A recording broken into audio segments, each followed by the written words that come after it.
to be surrounded by a number of phenomenal technologists who have created technologies which will buff your LLM projects, your side projects, your companies with new capabilities. This is a hackathon unlike any that we've really run before, where the idea is to take your existing projects and improve them rather than create projects de novo. The set of talks that you'll listen to are going to be totally interactive. And so if everyone in the room can raise your hand up high up in the air so it can be seen. Okay, we're at 50%, okay, 70%, raise your hand, everyone raise your hand. Okay, great, we're at like 95%, that's amazing. That is the number of people who we want to have successfully used every product that's going to be described to you today. So we're basically going to get everyone to use Rise, Llama, Index, Modal, Weaviate, SID, Banana, and Anyscale in the next hour. So be prepped with your computer. It'll be a super productive sequence of workshops which will open your eyes to what's possible with a lot of these technologies. Yeah, I guess for context, welcome to AGI House. My name is Jeremy. I want to shout out Aparna, Kyle, and Kader. You guys can raise your hands for organizing this phenomenal hackathon. Let's give it a big round of applause. Yeah, basically, we'll give you some more context at the end about the hacking. But if you want to give a lightning talk about the improvements that you want to make to your tooling or to your stack using these ideas, feel free to add yourself to this Optimize Your LLM Stack Demos and Lightning Talks session at the bottom. So basically, your name, your project, and that way people can find you and potentially buff whatever you're working on with them. And with that, let's kick it off with Aparna, and let's all get laptops at the ready so that you can implement Rise. Aparna. Hey everyone, how's it going? Good. Pretty amazing view over here. So I want to introduce, so my name is Aparna from Rise. I want to introduce Mikia, who is leading up Phoenix over here. So Mikia is actually going to help with the demo and do a bit of this today. So this connects. All right, everyone got their laptops up? I'm going to wait until everyone's here. Thumbs up. Yeah, so does everyone have access to the Slack and to the spreadsheet so that you can get into their collect? Anyone doesn't have access?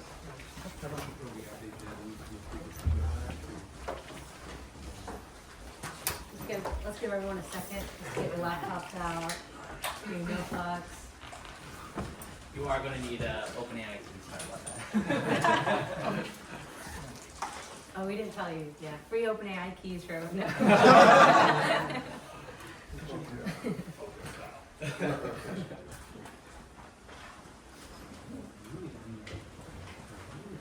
All right. Do you want me just to give a little overview? Yeah, so hopefully, I lead up the open source group here at Arise. Our goal is to just build the best developer tools for building the LLM stack that's private, that's open source. So hopefully by the end of this, you come away with one concrete tool that you can use to evaluate your stack. So I first want to go over kind of like the state of LLM application building, right? It's kind of inherently different than the typical software engineering stack. There's a lot going into, obviously you at the core have an LLM, but then you have this kind of massive set of like different building blocks that you have to deal with, whether it's indexing your documents, retrievers, dealing with prompt iteration, dealing with content filters. It's a much more complicated ecosystem than kind of compiling C into a binary code that has a very deterministic output. And so to kind of solve that problem, we believe in being able to observe these systems from the outside, being able to get an understanding of the internals of your application from outside of that system when it's running. You shouldn't have to like manually write little log lines to be able to understand the internal of the code. You should have observability in place to be able to understand what we call the unknown unknowns, right? Like something's going to happen that you didn't know even existed. So in order to accomplish that, we've basically kind of built telemetry around that. You might have heard of traces and spans, but basically we have these fundamental building blocks that lets you introspect and understand how your application is running, right? So like, what are the LLM calls you're making? Is your LLM making calls to a third-party API? Are you using a retriever to pull documents? Are you embedding documents into to be able to retrieve it from a vector store? And so, kind of want to show you in action what that looks like, right? So, with a few lines of code, and this is kind of the beauty of instrumentation, is that there's very few lines of code that you need to get up and started. And we have native integrations with Llama Index and LangChain, as well as OpenAI, and more to come there, right? But you can imagine it's very simple. Just in the case of Llama Index, we have this great one-click integration. You just say the global handler is Arise Phoenix. And what's also really neat about this is Phoenix runs natively in your notebook. So all your data is private out of the box. And so if you haven't done this already, you can go to the top, just open up the runtime, and you can just hit run all. Some of this might take a while if everyone's on the same Wi-Fi to like download. Remember to add your API key. Yes, Yeah. add your entry, it'll call out in the notebook, yeah. But run it. yes, so yes, you basically have a Phoenix server running, and it's collecting the runtime information. And we have a little Llama Index RAG application here that's built on top of our docs. And we've actually basically just asked it a few questions, right? Like how to query for a monitor, how to delete a model. These are kind of questions that like a chatbot that's built on top of a RAG application might do it. And so now what's really cool about it is like just in the background, and we can rerun those cells if you want, it live streams those traces to a little like Copilot, like a side-loaded application, and you're able to see what goes in, what goes out, you know, the token count, how long it's taking, and not only that, you know, for each one of these you get a breakdown of what the building blocks internally were, right? So what were the documents I retrieved from my vector store? Hopefully you're using Weaviate. You know, the embeddings that you're embedding to try to retrieve from those retrievers, and then with the LLM, these are all the things that were maybe you didn't know about, but there's a system prompt telling you, like, directing the direction of the LLM. There's also prompt templates that's being used, and then the different variables that go in there. What are the parameters that are being sent to OpenAI? Those kinds of things. And so you just kind of get this out of the box with one line of code. Aparna was going to quickly mention, we also have like just native integration with OpenAI as well. So this is an example of us. By the way, how many of you here are building a RAG application? Like how many of you guys in your product has RAG? Okay, wow, maybe a lot more than the one, you know, expecting a lot more. But so this example that we're going to walk through is actually a RAG application. Just so you guys know, we built it on our own docs. So this is our product. People ask us a bunch of questions about our own product, and we built a RAG application where people can come in and just ask us things like, you know, like in this case, how do I log a prediction? How do I do this? And a ton of companies we're seeing in the real world are building these type of chat on your own docs type of applications. The hard thing is that how do you actually know what is retrieved, like Mickey was saying? Single line of code, you actually can see what documents were pulled, the, you know, underlying, in this case, this was built on Llama Index. You can see it made an embedding call, synthesized all the responses, sent it to an LLM, and so you can actually see all the stack trace, you can think about it.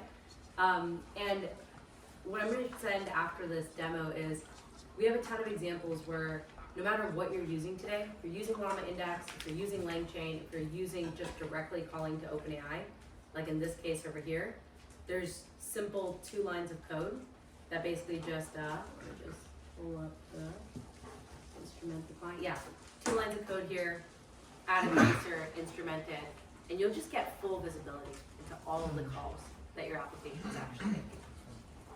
Any questions on this so far? Make sense? Okay. Cool. So yeah, that's super cool, right? You just automatically get visibility into the topology of your application, certain bottlenecks, but what do you do next, right? Like, okay, you might be asking like, I don't know like how well my application is doing. And so just before that, I just wanted to again, like the data is entirely private to you. And what's really cool also about Phoenix is, the data is your data. You can interact with it in the notebook, right? You can pull the data back out from the Phoenix runtime, materialize it as data frames or whatever you care about. And so you can explore this data to your heart's content within the notebook, which is kind of a unique thing. So I'm going to move on to the next section. So you might be just kind of wondering, what do you do next? And with any application, right, you're trying to improve it, trying to figure out the bottlenecks. And the biggest thing that you can do is to have a kind of concrete set of evaluations over which you judge how your application is running. And we're working in the generative space. Don't you want to use an LLM to be able to be kind of the teacher grading how your application is doing? So we have a built-in evaluation library that is able to run kind of different types of criteria over which you want to evaluate your application. So maybe you're looking for hallucinations. You can go extract the data from Phoenix and say, are hallucinations occurring? Or maybe you're asking whether or not the application is answering the question correctly as well. So you can pull the data back in and run those evaluations. And here you'll see immediately that we've detected a few interesting points here, right? Like there are, we're in retrieval as well. But you start seeing, like, basically there's a bunch of data points that are being flagged by the LLM as points of interest. So now if we refresh the runtime, you can see that these traces have been marked by the LLM as hallucinated or not. So most of them, everything is being factual, but we have one specific case here where we've marked it as hallucinated, and also that the question and answer correctness is incorrect. And that might be a good first point of integration. So let's quickly look at that. What's really kind of neat about our evaluation library, we also let the LLM kind of use chain of thought to be able to explain its grading. So this can be really a good way of trying to understand what potentially is wrong about that particular step. And we also grade your document, so we can actually grade how your retrieval is going. So we know that this call hallucinated and it's incorrect, but what is the underlying cause of that, right? And so we've also evaluated your retrieval step. So whether or not each document that you pull out of your vector store, whether or not cosine similarity is producing this first document, but actually it's irrelevant, right? And we automatically do retrieval metrics on top of that. So in this case, we're getting a 0% hit rate on relevant context, and that's actually causing a hallucination. So Yeah. So beyond the cosine, how do you measure relevance for that particular evaluation? Yeah, so in this case, this is the LLM graded relevance. It's not the, you could, for example, do a re-ranker, for example. So there's different strategies to try to kind of alleviate this, and that next step. And then that's what's cool about this, is that you can basically use those golden queries, run it again, run these evals again, and get an overall score that's better. So that would be kind of how you would optimize as a next step. So, Kader, you can think about it like, we actually have an evals library. Anyone or whatever application you're building, there's a bunch of different evals. And this is, you're calling out to an LLM to ask, did this hallucinate or not? Was this a good document that was retrieved to answer my question or not? Is it toxic or not? So each one of these, in this case, I'll just show you the retrieval one because Miki was talking about it. It's literally a template that has, you're trying to answer a question, you've pulled some reference text from some vector database, Weaviate, whatever, and is the reference text that you've actually pulled relevant to the question you're actually answering? Respond with yes or no. And so you don't, you can do this on all of your data points, you can do it on some sample, but it's some way to actually figure out, if you're building a RAG application and your retrieval sucks, that's actually where you should optimize it to figure out how to improve and get better answers to your question. So this is a library that essentially helps you evaluate each step in that flow. And check it out, there's like a bunch of different, all of these are benchmark tested on GPT-4, GPT-4 Turbo, Claude, etc. So whatever LLM you're using, you can run these evals on it. Have any of you guys used LLM evals today? Or checked out? No one? Yeah. In general? Yeah. Yeah, In general, yeah. You've done it? Okay. Are you guys using a library or just doing it by hand today? I used Smith before, Okay. Yeah. but I also stopped using it. Okay. Okay. Why did you stop using it? Yeah.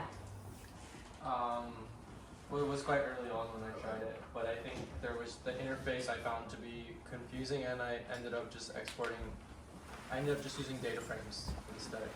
Just export it and run it. Yeah.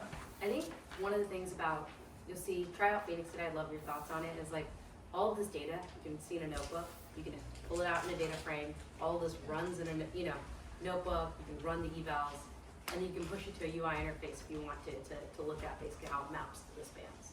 Yeah. How does the observation work? Does it like log everything that is being run inside the terminal but is not being logged specifically? Like how does that work? The observation, the traces portion, the evals portion. The traces. Yeah, we can go into the implementation, and happy to talk to you as long as you want. But basically, there's a server in this case, just like running in the notebook, and we have instrumentation that basically sends the span information to that server. So entirely local on your system. And can you describe a little bit of the? So I just want to check in with people. Were you able to get your tracing up and running? Raise your hand if you were able to get your Arise tracing running. Yeah. Okay, third one. Yeah, I guess. Would love if you guys try to use it because it'll become clearer what issues you're running into when you're setting your application up. And then I guess the final practical question for people who are using it, you just import Phoenix as PX and then launch this server, and everything after seems like it's pretty magic. It's just like figures out what your calls are or where they're from, or do you have to be using Llama Index in order to get that? Kind of what we were hinting at it, like we'll expand the kind of feature set that of the tracing. Like the magical experience definitely comes with partners like Llama Index for sure, and then we just have native instrumentation of specific LLMs. So if you're doing like structured data extraction, so it's kind of like you can use it for the level of observability that you want, and then it will expand out from there. Okay, and so currently you do need to use either those structured calls or Llama Index to get or the manual observability? instrumentation Okay. would be kind of the next And step. But if you're making standard LLM calls, can you publish just like a simple chat interaction that people could use from your version, so that if they or just have a standard app, they can try? Yeah, for sure. Yeah, I think a partner was kind of hint at it, but you can just instrument the LLM, for example, and get all the visibility into the parameters to the LLMs, to the function calls. Was that maybe your question or slightly different? So It's just like if you're not using Llama Index and you want to use Phoenix in Right. your application, ideally there would just be a simple call to GPT-4 Yeah. as basics. Right? Yeah, we'll send out this other notebook as well. Can you describe a little bit of how that works? Yeah, for so OpenAI? this one I'll drop just so you guys can see it. So just to highlight, you don't need to be using Enrollment Index or linking. Definitely love you though, Jerry. But if you're just using just a regular OpenAI client, you can just drop this too. Think about it like a callback handler. You drop it, and then we basically can see all the calls you're actually making. And most of you guys are calling directly to OpenAI. Is that kind of the okay? Yeah. I'll drop this notebook in, 2 lines of code. You'll be able to. You launch the tracer and then you just instrument it. Yeah, it's a big deal. Yeah, basically there's a series of instruments. Sorry, it was not super clear. It works in typical, like basically we'll wrap the calls. Obviously it's opt-in, but if you opt in to wrap it, then your OpenAI calls will be sent to your locally running private server. Okay. Hey, congrats, Arise. Wrap up maybe just this notebook and then give us like 2 more minutes. I think we'll wrap up this notebook and then I'll do it. No, actually 2 minutes because we're pushing like 15. Oh, sorry. Yeah. Okay. Yeah. We'll just push this notebook here, and then I think we'll. And then when you're done, Jerry. Awesome. Okay. So this is equal here.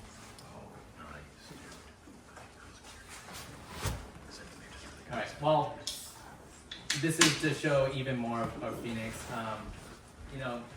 how do you go from kind of individual traces to larger trends in your data, right? Like how do you figure out like that your application is not doing as well for a specific type of question? Maybe it's a question about pricing, or maybe it's a question, there's a bunch of user queries that are angry. Phoenix has native embedding visualization built in, so you can kind of visualize the queries and be able to identify pockets that have bad performance, so you can adjust the colors and the clustering based off of different user segments and be able to identify certain areas. I don't want to take up too much time, but this is a pretty cool visualization. Definitely play around with it. You'll be able to find certain questions that our chatbot is not able to answer. I'll give you the answer. It's actually finding out that our docs actually don't have any information about pricing. And that actually, each one of these is retrieving incorrect information about, because it's just finding the nearest neighbors in our docs and just trying to figure out something, but actually there's no documentation. And what's cool about it is you can kind of visualize the corpus, your vector store, alongside your queries, and be able to kind of get a cool visualization of where in semantic space you're pulling from. So definitely check this out as well. Could you quickly explain what's going on with the edges coming out? Yeah, these edges, so all the blue dots are your queries. So the native embedding of your query embedded, and then the gray points are the embedding stored in your vector store. And because they've been projected together, you can actually kind of see whether or not your queries are semantically closer to the documents. So sometimes you can actually see a query way in the left and your documentation is way far off, which means that they're like either asking something off topic or something that basically you cannot answer. And this is what's cool about the clusters, is you can identify clusters that are entirely queries that are not closer to the embeddings. Does this handle multiple modalities? Like, can I look at like an image, an audio? Yeah, so or right now X-rays? it supports modalities for text, image, and video. We don't have audio, but those modalities are just. Are all the modalities represented as like just like those little blue dots, or like are they, how would they look? Could you show us? Yeah, so in this case it's just text, obviously. So I can show you a quick example. You guys should chat offline because we have six other people. No So, worries. congrats, guys. Welcome up for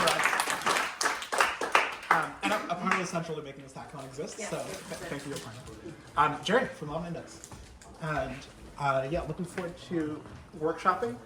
Please do try to workshop the code so you guys get a sense for what would be like to use it. Thanks a lot.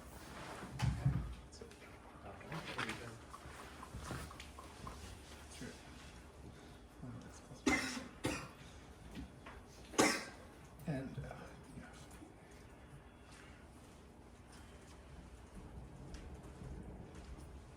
You guys see this? yep. Okay. Just zoom out a little quick. Okay. Hey guys, I'm Jerry, co-founder, CEO of Womindex. I guess given Aparna's presentation, this is a tad bit redundant, but we're going to go through it anyways. Here we're going to show you how to build a Womindex and RAG pipeline with kind of out-of-the-box tracing, observability with REST Phoenix. I think the goal of this really, it's mostly just to help you get started. It's mostly just to show you how easy it is. I think Rise, the folks there, we're really thankful. They've done a lot of work to basically make this, as you mentioned, as manageable as possible. So basically in one line of code, you can basically get full tracing through a lot of Womindex abstractions by just running it, right? And kind of like toggling a configuration handle at the top and just getting it out of the box. So basically, all you really have to do, after pip installing some stuff, is just these kind of 4-ish, really 2 lines of code, like px.launchApp, which will launch Phoenix. And then Womindex.set full handler Phoenix, right? If you take a look at Phoenix right now, I already ran the first cell, but you basically get some tracing and observability, and we just went through this, but basically this goes through some of the basic steps of the RAG pipeline. And so this contains a kind of full nested trace of given an overall query against your pipeline. How do you actually do retrieval? And then how do you actually do, within retrieval, you have an embedding lookup, and then synthesis with the LLM and the prompt. So the goal here really is to just, we're at hackathon, so the goal really isn't to, like, sometimes I give talks on how do you really like go in and build like advanced production RAG. This probably isn't quite the time and place for that because you're just trying to get something up and running. And so this is mostly to show you how simple it is to get something up and running. Some basic steps of building RAG, right? And really, like, when should you think about RAG? Like, basically, you don't have to, like, RAG itself is just like kind of a component as part of your toolkit in building something. So it could basically be like one thing you use as part of your overall application experience. And what it really is just like some sort of question answering capability over your data, right? And the idea of Llama Index is we build a toolkit to make it really easy to just like ingest, index, and query your data in very basic and also advanced fashions as well. And so here we're showing how straightforward it is to import some basic Llama Index abstractions. Here we import the simple directory reader as well as the vector store index. And then here, one line of code, we load in some data. The simple directory reader is basically like a jack of all, it's like a Swiss Army knife of just like, you just feed it a directory, it'll load in all the files in that directory and use whatever file specific parser is necessary. So here, we just use our classic polygram assay. Load in the txt file, right? Docs equals reader.load data. Now you just have these like very basic document objects. Here, I'll run this again. Right, and if you kind of take a look at what these document objects consist of, it's just one of Paul Graham's essays. Where can we get the essay? Or the text file is not there. I would say not. I'll put that in the. I'll attach the essay afterwards. You can drop it in Slack or something. In the meantime, I'll also attach the file. Sorry about that. No worries. I know there's like a collab link, and I realize there's supporting files here. Okay, and yeah, we'll get through the demo, and then I'll drop the link. All good. So after you have the docs, you do vector store index from documents. This basically abstracts away a lot of things under the hood, which is fine during hackathon. I mean, if you want to like see what's going on under the hood, we have a lot more stuff in the docs.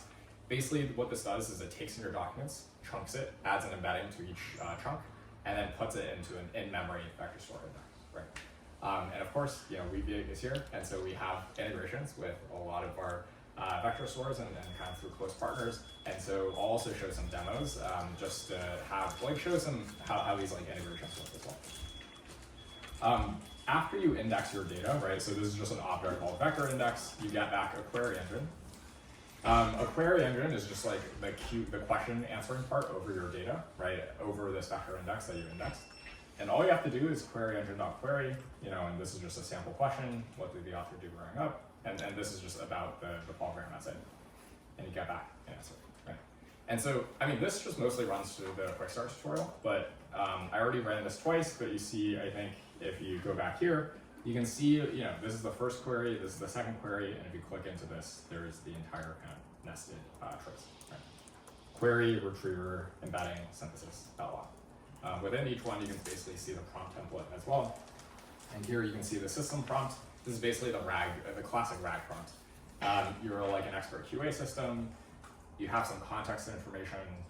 Given the information, answer the query, and you get back an answer. Okay. Now let's just walk through a very basic example of how do you actually customize prompts. And so this is just a helper function, but basically what Llama Index does is we make it pretty easy to expose kind of what's actually going on under the hood so that you can actually customize it, right? So here, let's actually get the prompt. The prompt outside the system prompt is really just a summary template. And it's like, context information from multiple sources is below. Given this information, please answer the query. Pretty basic, right?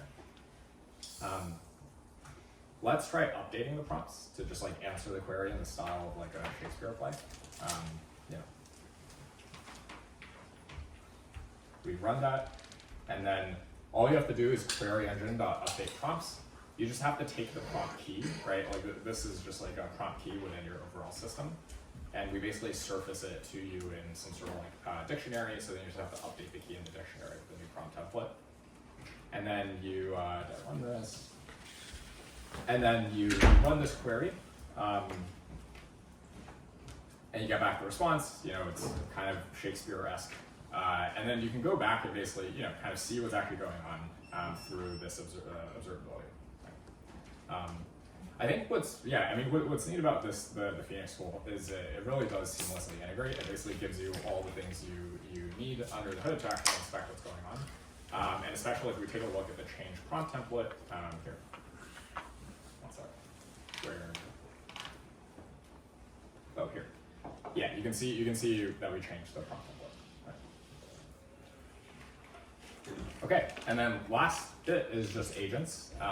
So the way we think about agents is we actually do have agent abstractions along the Linux, and they're very simple and flexible. So actually, I think it's perfect for kind of like a hackathon setting where basically, if you just want to get started, you can basically define like a set of tools.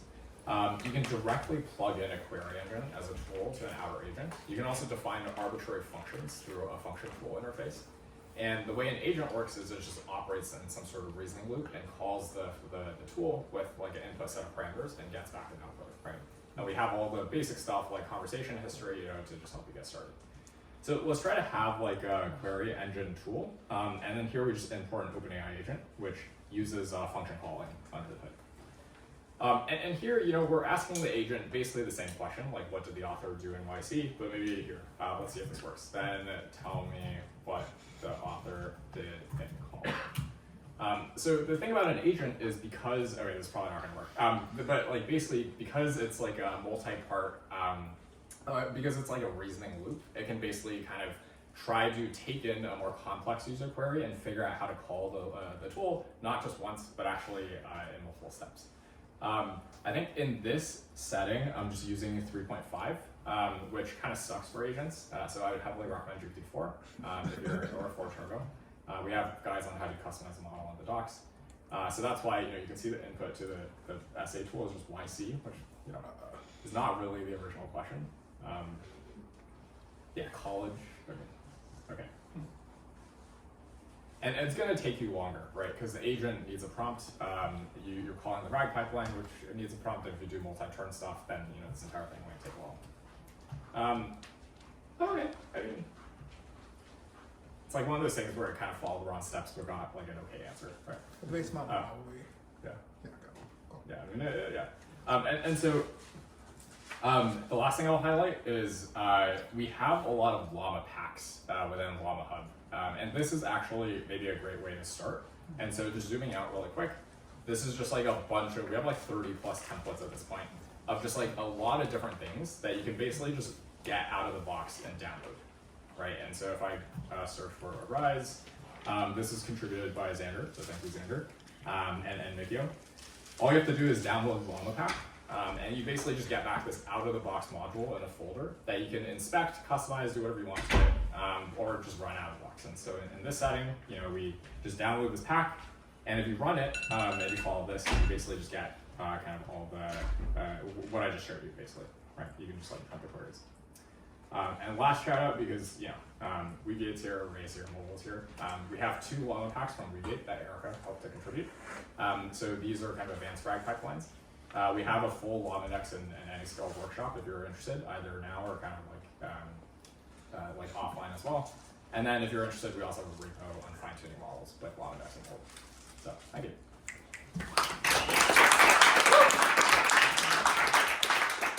Time for one question. Yeah. On the agent for the in front of the prompt, is there just interpretability going on for like the part of the speech, or like how would that be parsed? Wait, sorry, are you talking about like the tracing part, or are you Yeah. talking about? No, when you're inputting the prompt from like YC to college or whatever, under the hood, are you just like breaking apart the prompt? Yeah, so it's this is the OpenAI agent. We also have a React agent if you're familiar with like the React loop. And so the OpenAI agent is the way it works is OpenAI function calling. It just calls OpenAI function calling in a while loop. And so the way function calling works is it tells you if it needs to call a function. And so if you call it multiple times with like conversation history, it can just like repeatedly try to solve that for you. I have like more kind of maybe docs in our docs as well. But it's pretty basic. Do you have any citation ability over the docs? Yeah, so when you get back an answer, here I just like Yeah. print string, but the response has like sources, so you can take a look at the sources.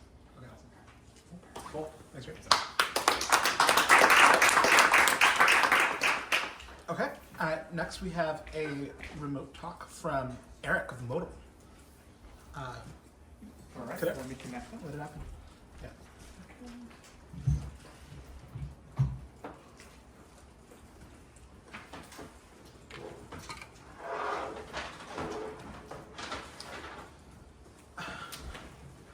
And as part of Eric's presentation, we're going to be installing Modal and getting started with it. So everyone have your computer prepped to set up a Modal instance.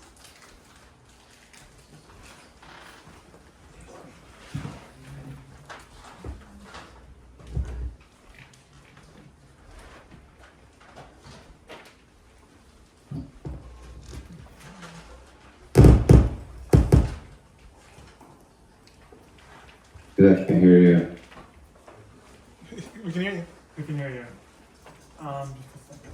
Okay, cool. Oh, just a second, Eric.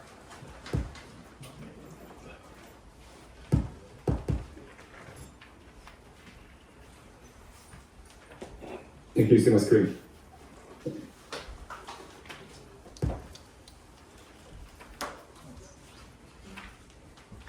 How do you make a full screen of a Google Meet? Slideshow in the upper right. Just a second. It's just. One second.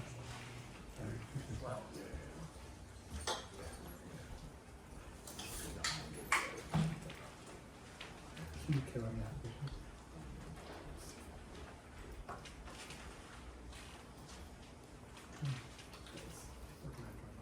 Yeah. Oh, wait.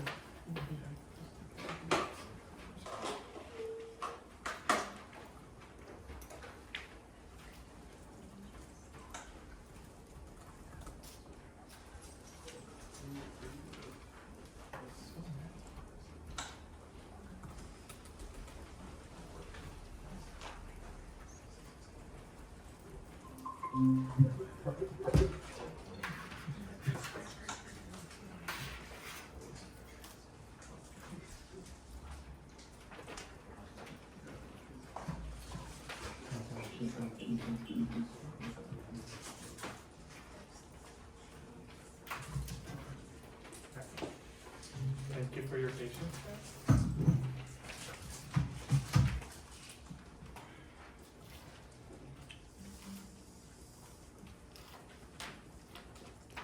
How's it going? Good, Eric. We can hear you. Just a second. We're pulling up your presentation. Nice. Nice. Can you speak up? We're definitely getting API before functioning video calls.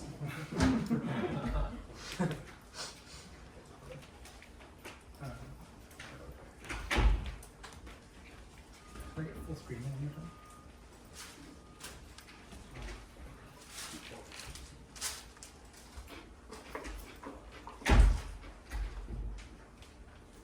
Okay. Alright, cool. Is it ready? Yeah, I think it's ready. Yeah, I just want to show nothing but screen. Unpin the faces. Not there. And then just hit No, slide. probably. Just hit slideshow. I don't have that. We can still Slideshow see. on the Google Slides. Oh no, he used to do that. Yeah, this is already Google Slides. Yeah, but We can see it. I'll just. We can see, yeah. Yeah, you can see it. Cool. Sorry about that. I'm Eric Bernhardson. I'm the CEO and founder of Modal, based in New York. Unfortunately, I couldn't come this time. I came a couple months ago, actually, at a similar hackathon. Super quick. What Modal is a way to take Python code primarily and run it in the cloud. In particular, we have a lot of use cases around Gen AI, a lot of image, audio, video, music, whatever. But also a lot of LLM use cases. And then we have a lot of, all kinds of other stuff like protein folding, all kinds of interesting crazy use cases. Modal is basically a cloud provider, so we run the code for you and we charge you for it. It's serverless in the sense that we only charge you for the time it actually takes to run it, and then we scale down to 0, so basically like AWS Lambda. Zero config, all you need to do is to pip install Modal. already mentioned about some use cases. I'll do like kind of like a combined demo slash like tiny workshop, but like we're not gonna run anything like super advanced. So I'll just share my terminal, and then whoever wants to kind of follow along can do that. Can you see my terminal? Yes. Yeah. So getting started with modal is pretty easy, and I shared the instructions in the slide too. So what you need to do is a couple of steps. You need to do pip install modal. So first command, and I already have it installed locally, so it's pretty fast. But feel free to go ahead and do that. And then the second thing you need to do, and this assumes that you have a GitHub account, because we do some authentication using GitHub. You won't actually see this because it'll pull up my web browser and then shut it down.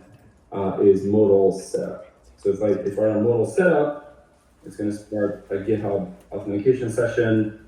It's then going to like pull that data back and set up the tokens. And now we're basically ready to use modal. So now we're ready to run some stuff in the cloud. So I'll show you real quick like what it looks like running some stuff in the cloud. So let's just start with like a super basic, incredibly simple example of a function. This function prints some stuff and it returns the square of a number. Just do a whole lot more. We're already set up to run modal now. So if I run this thing using modal run, I basically take my code, move it to the cloud, execute it in the cloud, yeah, you saw the square of a number. And the nice thing about modal is we spend a lot of time like optimizing like how fast it is. Like my goal is always like I want to make cloud development feel like you're developing things locally. So if I edit things and go like, and we run this thing, I don't have to like build a Docker container, push that container to the cloud, like, go download logs. Like I have this like feedback loop that makes it pretty simple to iterate with this. Here's like a marginally more complex example. There's an example where we set up an image. So you can define like images, like basically container images. You can actually give us a Docker container. We'll just run it for you too. But you can also define code, and I find it a lot easier to do what dependencies you need. So in this case, we're installing static numbers, multiple machine learning library. So quite useful. And then we have a function that fits a machine learning model, and we're going to fan that out here and fit like 100 models in parallel. And so when I run this thing, basically it's going to spin up 99 containers and do that thing in parallel. And the nice thing about modal is like if I want to go back, and let's say I want to run on the GPU, I run this on 800. Let's say I want to install some other stuff. I want to install transformers and diffusers. I can just do that, and we'll build a container for you. So we don't require you to have Docker. Like in fact, we don't use Docker. We build it as in the cloud for you. We can do it very quickly because we have big machines in the cloud that build things quickly. So it usually only takes a few seconds. That's great. And so modal handles all the dependency management and all the container execution, and then all the GPU access. There's a lot more. I'm not going to go into like super deep detail about like what modal does, but you can set up conjugts, set up secrets. You build web servers. This would, in the interest of time, kind of skip that part. So now it's like fitting. Now it's like running on GPUs. It's actually not using GPUs, but it's running on GPU-enabled machines. We have a lot of GPUs, several thousand.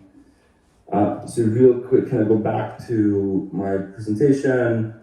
I'll just kind of, do this very quickly, but. Yeah, I already have this in the slides if you want to take a look, because you can just do this again. Why would you want to use modal for LLMs? There's a few different you can use it for. Inference is an obvious thing. Obviously, like for many use cases, if you just want an off-the-shelf model, you can go and use OpenAI or Anyscale endpoints or whatever. I saw Rob was in the room. Many other providers, of course. But modal lets you run arbitrary code, which can be quite useful if you have some very custom inference model, or you have your own fine-tuned models or something like that. And we get actually decent performance just using, I think this numbers might actually be even higher now. This is some of data using TGI or DLM or one of those. Those are code samples. Batch inference is another thing that people use modal for quite a lot. So like let's say you have like gigabytes of data and we're sort of parallelize it over, like we're working on an example right now, like parallelizing the entire GitHub, all of Wikipedia and doing embeddings of every single article in Wikipedia. And you can do that very quickly because you can just map all Wikipedia. Just do it on mobile. You can take inference endpoints and turn them into REST interfaces. Kind of nice if you want to deal with other languages. Skip this. Fine tuning. We have a new repo based on axolotl. I don't know how to pronounce that, but you can install it and get started with fine tuning a model pretty quickly. Axolotl seems like a great project, so we've been spending a lot of time like making kind of easy to read model. There's like one particular example. We have this like demo where you like pull down the Slack history, like fine tune a chatbot, and then like deploy that. And it's kind of like to sort of show like all of this is running on models. So you can build like fairly general purpose stuff on models as well. A lot of other stuff, like some people like they still want to use OpenAI or whatever, like but actually use the agents. Like you can like deploy agents in model. They kind of run the actual pipelines. Some people like to do like large experiments, like fine tune 100 models in parallel in modal. A bunch of people are using modal for like safe code execution. So the point of like why I mentioned this in the context of LLMs is that for a lot of code generation models, you need a way to execute code safely, right? Like the output of these models, and so more and more primitive to do that. Yeah, that's it. So if you want to play around with modal, $500 credits. There's a link here. Again, I shared this presentation already on the Slack. Let me know if you have any issues. I'll be around on the Slack and available to answer any questions. And yeah, check out modal. Let me know what you think. Thanks. Any quick questions? I think I can. One question for it. I don't think I can hear you, but maybe something like. If you can't figure it out, no worries. Just Slack me. Can you hear my voice? I can hear your voice. Okay. One question for. Okay. Everyone is mesmerized by your performance. Okay. Right. Thank you so much for your time. Okay. Thanks, sir. Awesome. Okay.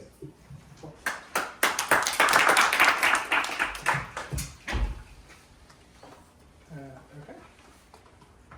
So anyone able to get a little up and running? Nice.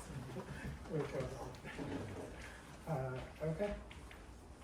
Sebastian from Alleviate, you're up. Rock from Sid, you're up there.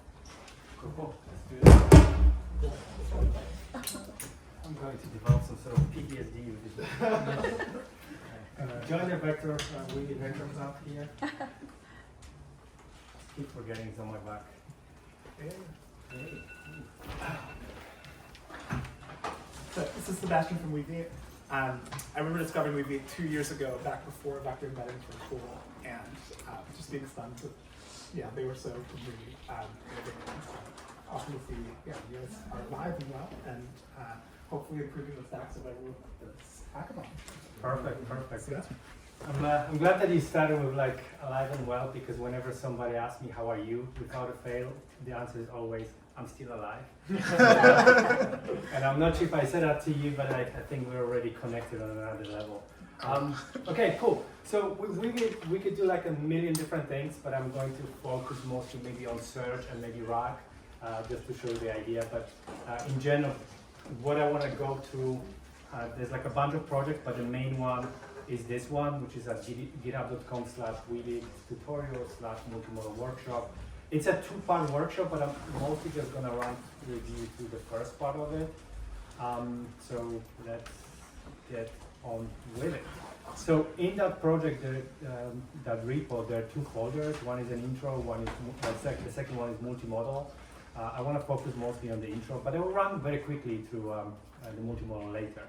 And then inside the intro, there's 2 sets of Jupyter notebooks. One is called like load data, the other one is query, and then there's like there's one that's got a lot of empty cells, while the other one is complete in a way. So we can always cheat and look ahead of what is it that I'm going to try to do. I actually messed up the order between them a little bit, but that'll be fine. So the reason why I also like to split notebooks into like load data and query is because sometimes when I teach everything in one go, people keep rerunning the whole thing, and they're like, why is really deleting all my data? I was like, well, you keep recreating the collections, right? That's it. Okay, so let's do this. So usually, so we are just finishing a brand new Python client, which has like a really cool development experience, but basically the first step should be to run this pip install, and then that will install the Weedit client directly on your machine. Weebit actually offers 3 types of deployments. So we could use embedded, which basically just runs in memory. This is mostly for like playing around, like after a few hours you should move on to the next level.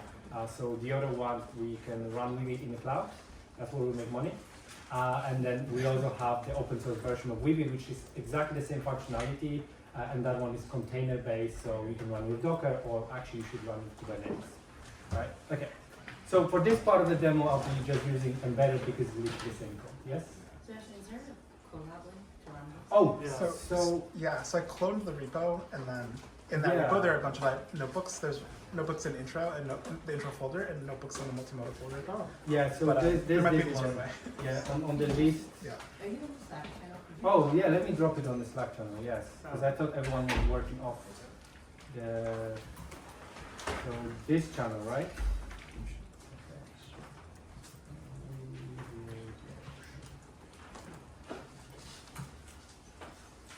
You should receive this. Okay, yeah. And I'm going to mostly fly through it, but hopefully you can keep up. Like for the most part, once we install this, we should be able to run with it locally. Okay. So usually the first part is when you import a Weebit library. Then from here we have like 3 types of connections, right? I can say connect to embedded, so this is running in memory, connect to local. Then you just have to have something running with Docker, and then connect to WCS, which is our cloud offering. But in this case, we'll just stick to the connect to embedded. If you don't have Cohere API key, you can comment out this part. I just wanted to show you that it's very easy to connect to any kind of LLM that's out there in a way. So if you run this, what will happen is the first time you run this this cell, when you try to connect to embedded, the library goes like, all right, you want to run embedded, let me download the binaries and then execute it directly here. And then next time, if you call the same thing, you just connect to that instance, right? And even though I say this runs in memory, even if you kill it and then restart it later, all your data persists, right? So this is really, really cool. So once we've done that and connected to the instance of Weebit, we can start playing with some data. So in here, I have a couple of sample sets. One is just like 10 objects, and you all know like probably the Jeopardy quiz, where you have to answer the question by providing a question, right? It's sort of like reversed. So we have this data set that has categories, questions, and answers, but in reality, it could be any types of JSON objects or data that you're playing with. So let me load this. So I have 2 sets, one that has 10 objects and another that has 1,000. And then basically this is how like the sample set looks like. And then usually then before you import the data, we need to start by creating a collection, right? So a collection is basically what it's the equivalent of SQL tables, right? So what we can do is say client.collections.create, and then we can give it a name, like let's call it Jeopardy, that's the name of the collection.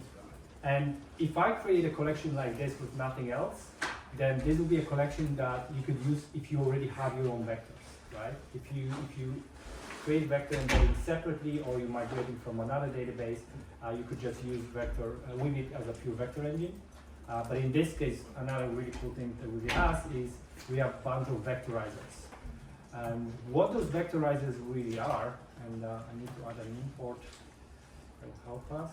So import Weebit classes as WBC, it's a nice alias. What those vectorizers really do, they basically can help you skip the bit where you actually have to write code against, let's say, OpenAI models or Palm 2 or Cohere or Hugging Face. It actually really can take care of it for you, right? So if I take a WBC configure vectorizer, and then you can see we have like a whole list of them. So why don't we start with Cohere, right? And then running just this code, something happened. Oh yeah, okay.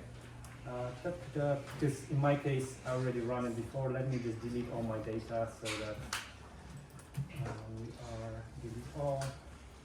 don't run it in production. This is never a good idea. I'm going to delete it, never going to keep it. I've heard horror stories of people doing it, but anyway, running this basically creates a collection that in this case will use a multilingual model from Cohere. And then once we have that, it's sort of like a two-step thing. We have this concept in our APIs called collections. So I can do client.collections.get, and I'm going to get my collection, what did I call it, Jeopardy. So I call it Jeopardy equals. So basically this Jeopardy object now is the thing that talks to this specific collection, right? And I can do something as like this, jeopardy.data.insert many. And in this case, I can just pass in an array of objects. So since we already loaded those 10 objects here, I can grab my data 10 and put it here and run this. And this is actually super cool because this not only inserts the objects, but also generates vector embeddings and stores both the metadata and the objects together. I can do like a very quick preview of what's in there. So Jeopardy query.fetch objects. Let's grab 5 objects.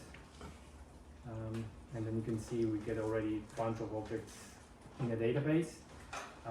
But also I can call, well, let me do it in a separate cell.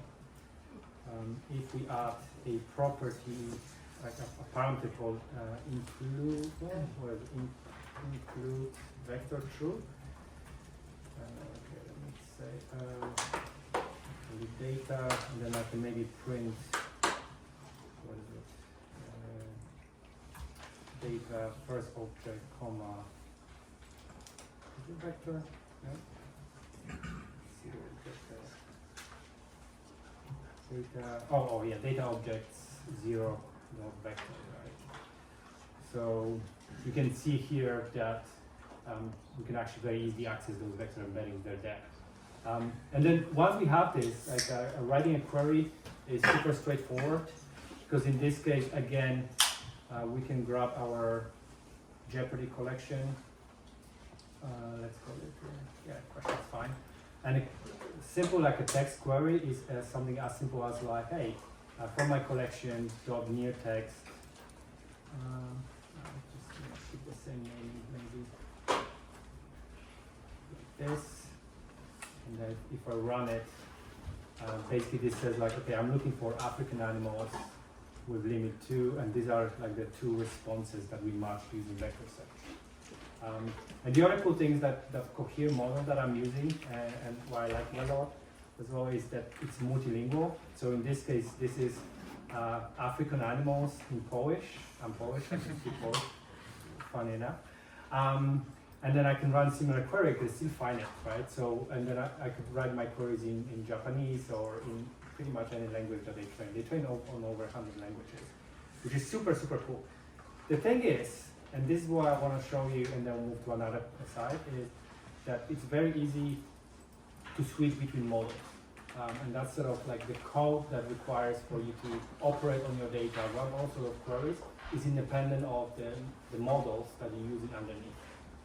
So if I, for example, recreate this collection, but using something else. So let me delete the Jeopardy collection, and we'll create it again. So in this time, create, call it Jeopardy, and then vectorizer config. I will use a different one. Vectorize configure.vectorizer.openai.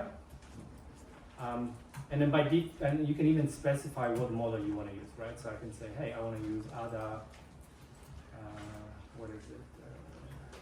The parameters I always forget. We have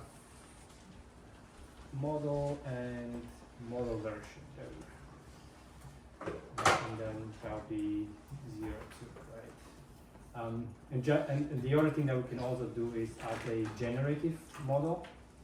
So this is where we kind of start planning for a RAG sort of queries. So I can configure generative model, and then let's say I want to use OpenAI. It works pretty well with like AWS, Bedrock, and you can use Cohere models, OpenAI, Palm, etc., etc.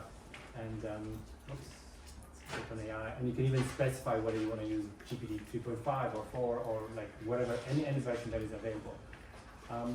So I can quickly recreate this collection, and this time I'm going to insert the 1000 objects. So this was data 1K, and that basically will take, I don't know, 10 seconds depending on the mood and the network. But in general, that like basically sends and then vectorize like 1000 objects. And then here we are, like we have 1000 vectorized objects, and we can start jumping into queries. And just to show you a very quick preview, the 1K actually has more properties. So we have things like, air date, round, value, category questions, etc., etc. So the second part of the notebook here, and I'm not going to do actually type a lot of typing, I'll just go to the complete version just so that we can run through it quickly. I'll reconnect to it again, and then we have different types of examples of queries that we can run. Right, so new text you already saw. This is like running a text search. Yeah, it's called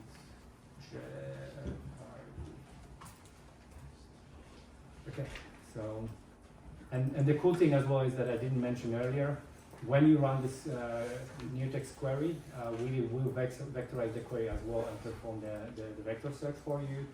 And we could do stuff like this. We also have filters, so you can straight up say like, hey, I am looking for an object where value is greater than 500 points, right? Or I could even say, and with the filter, filter, what properties we have. Let's say we're looking for category being American history, right? So equal, and then American history. Oops, didn't copy. That's a copy paste fail. And then literally by just doing this, we can pre-filter all the results and then run vector search on everything else that's remaining. Of course, I renamed the collection, but my query has old name, fine. That's why I love live demos. You can see I'm not cheating. But I'm still failing. What am I doing? No such form as category. Okay. We should maybe ping the Slack with the file version. That's good to go. Sorry? We should keep moving. Okay, yeah. Okay, I fixed it. But anyway, like this basically worked. And then just very quickly, so another one of the queries is hybrid, which is super cool because this is running both a vector search and a keyword search. And with alpha, you can basically just say how to combine the scores. So in this case, I'm saying, hey, use 70% of the score from the vector search, 30% from the keyword. Sure. You can add additional fusion algorithm settings. What is the keyword search? Is it BM25? So we're using BM25, yes. Cool. And then finally, this is just like the retrieval rack query. So instead of, we can still do a near text, but we can on top of that add a prompt. So of course, different collection name. So if we provide a prompt, say, hey, write a short tweet about, and then question is basically the property from our data. And then for and we return top 4 results. So each for each of those, we'll write a little generated, like read a tweet about that content. So single prompt does 1 per each result, while we also have a group task. So in case of group task, you could kind of say like, hey, explain what this content is about, blah, blah. You provide a prompt, and the response is done based on all of the data that was returned. So in this case, this actually knows that these are some questions from like Jeopardy quiz, etc., from different episodes and stuff like that. Amazing. That's kind of like it. Near text to Sebastian. One question for you. Yeah, so the near text, that's a distance between 2 vectors, right? Yeah, so I mean, yeah, so near text is basically because we vectorize in text, and we have the vectors, so we say like, hey, what are the nearest of vectors to that? And yeah, Also, this it's sorting is by the like- distance. Yes, it is. Yeah. Oh, okay. And we also, besides like near text, you could have like new image, new audio, new video, if you use like multimodal models and stuff like that as well. Yeah. Is the hybrid search better than semantic search out of the box for most default React applications? Yes, I'll definitely be recommending use hybrid. And this is How much better, if you can say? So it's more, it's not so much like one versus the other, but it's more about like the special use cases. So imagine if your model was trained on one set of data, and now in your documentation you just added like a new term, and an LLM is not aware of the term, so it will never match on it. But hybrid keyword can match on that, right? So it basically gives you more options to find. So basically, I would say like you could easily capture additional 20-30% use cases that previously you might have missed. Okay. Especially if your terms keep changing all the time.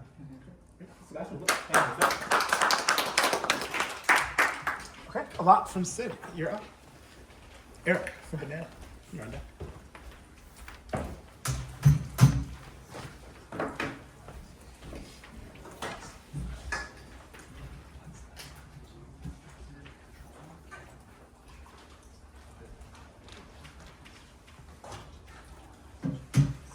Hi guys.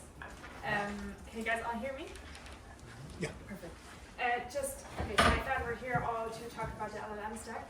So I thought it might make sense to give you a brief overview of like what we've observed in the LLM stack, how it has been in the last, we've been working in it for like 1.5 years now, so how it has been over the last 1.5 years, and now how we're observing it right now. I'm a co-founder of SID. We did last year's YC batch, and we're all from Zurich, but in the process of moving here. Nice. So what you see when you look at like the past, right, at AI adoption, we saw that ResNet, there was like this first revolution of like more layers is better service, right? And then you had BERT, which is quote unquote the first useful NLP, but we didn't really see a takeoff after that, right? So what we kind of observed over the last year is that this didn't completely take off because it wasn't super easy to build AI applications, right? You still needed an ML engineer, you still needed cloud, you still needed DevOps, you needed all this entire space around the actual model.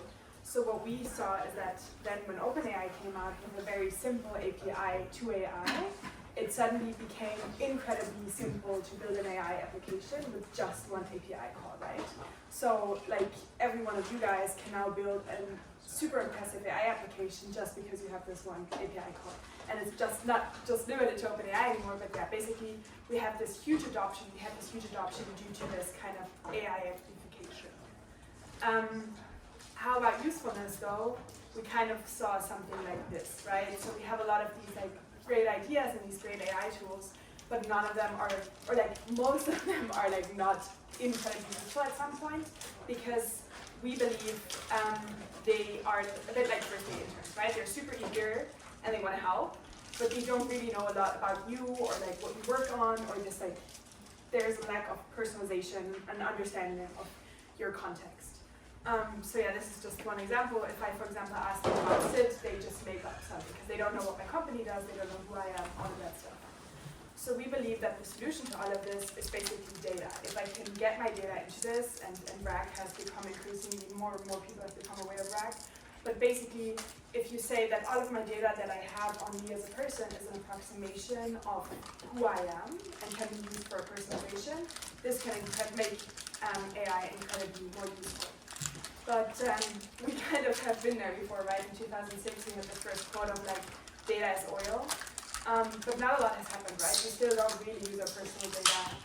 And then I think another change was that NLP came along, and this was kind of the refinery of oil or of data, right? Now we can all of a sudden make a lot of use of unstructured data in a way that wasn't possible before. Before, when you had a service and you had 1,000 mails, it probably made your service shittier because the search would break down and like you couldn't actually use any of that data.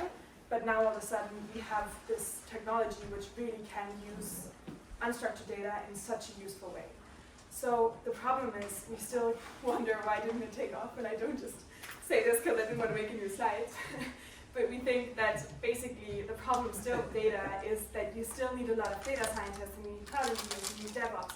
So we still have this problem that it's really hard to do really good data, and I think Jerry can sing a song on this as well.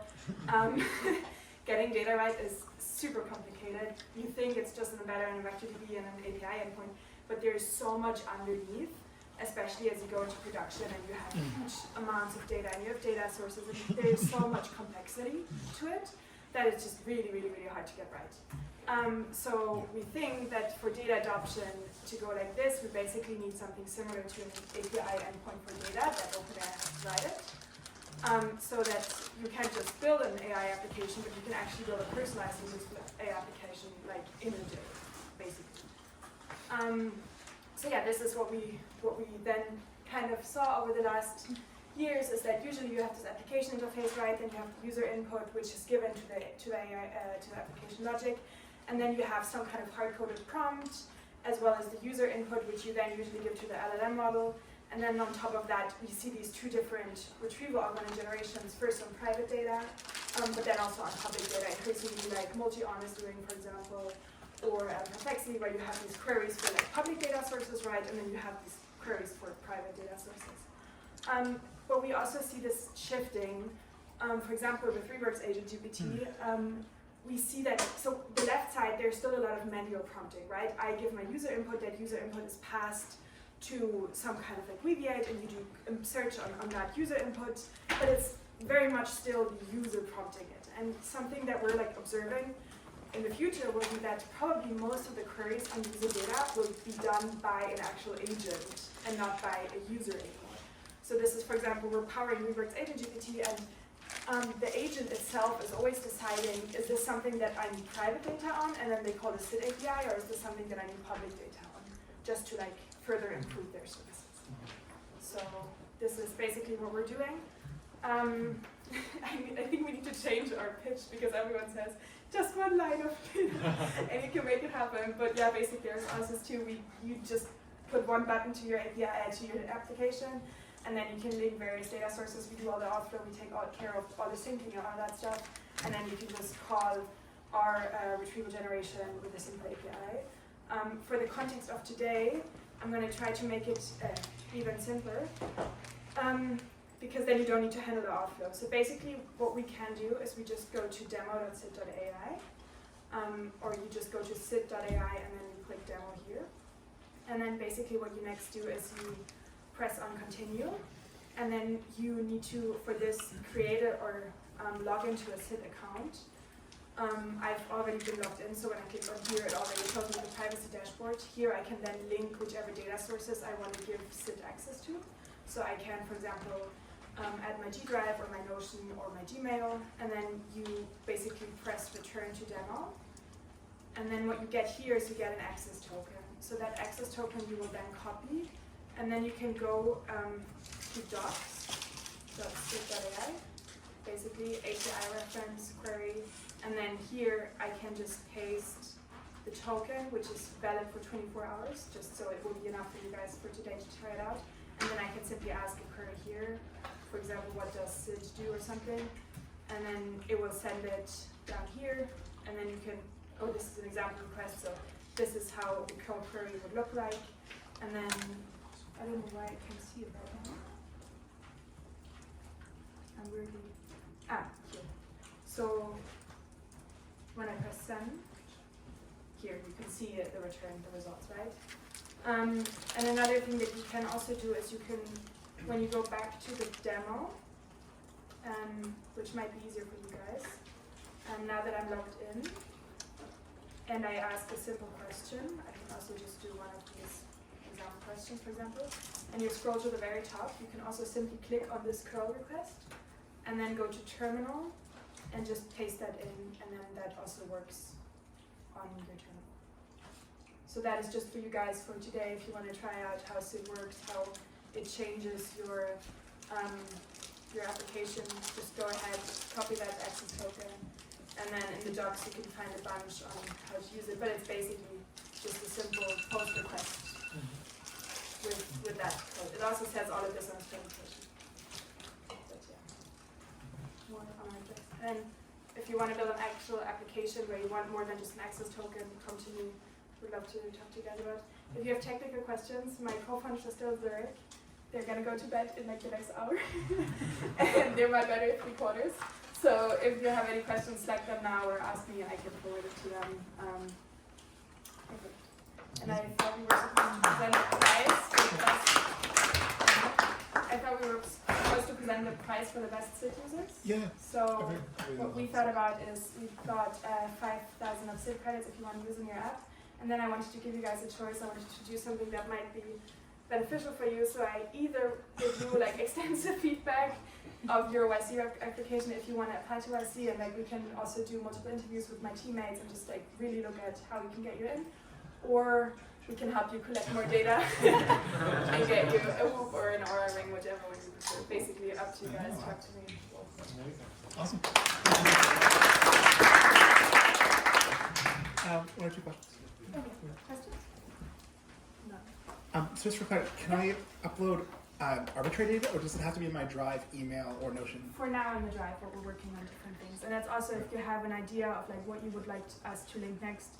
We're very closely working together with our customers to like build whatever they need next. What are the most popular like data sources that people link?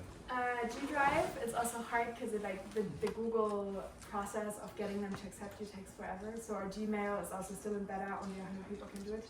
And then yeah, so for the beginning, what we saw is the Notion G Drive, so the knowledge bases. Mail is really cool when you see it also with our example endpoint, because then you see like the most recent things. So that is also very interesting.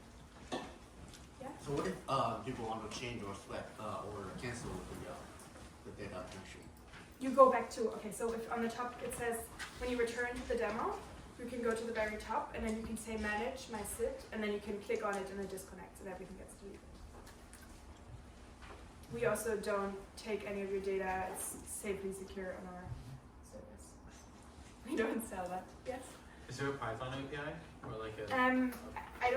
Maybe there is one in the docs, but I could also have. We also have a sample application, but it's just a basic post request. With that, you just change the bearer token to that specific access token. Oh, okay. All right. Thank you. Eric from Banana. Yep. Robert, our ultimate presenter. Go up with the homie. Awesome. What is up, everyone? Hello.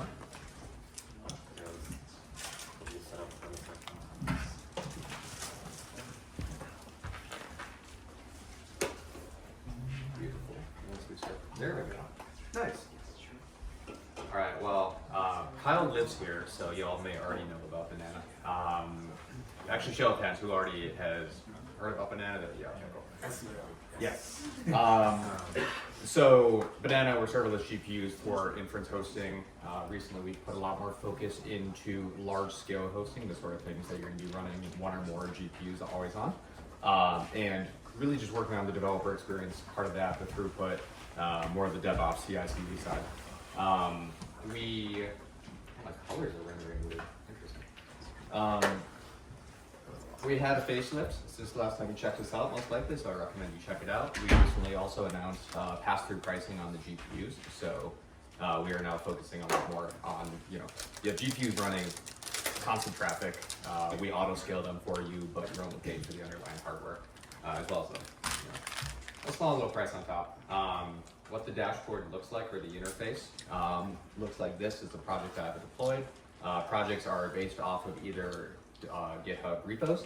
It's built in an HTTP serving framework that we have called Potassium. Allows you to build high throughput on GPU serving.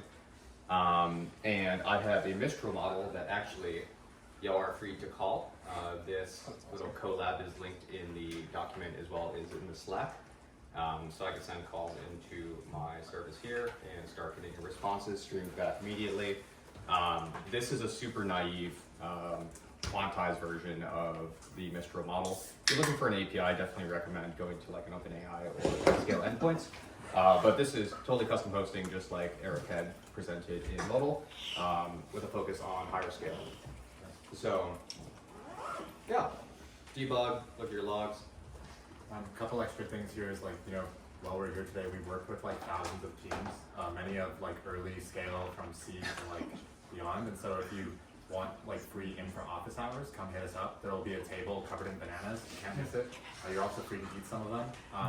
All of them. Yeah, We don't want them. Bugs cause cramps. Potassium reduces cramps.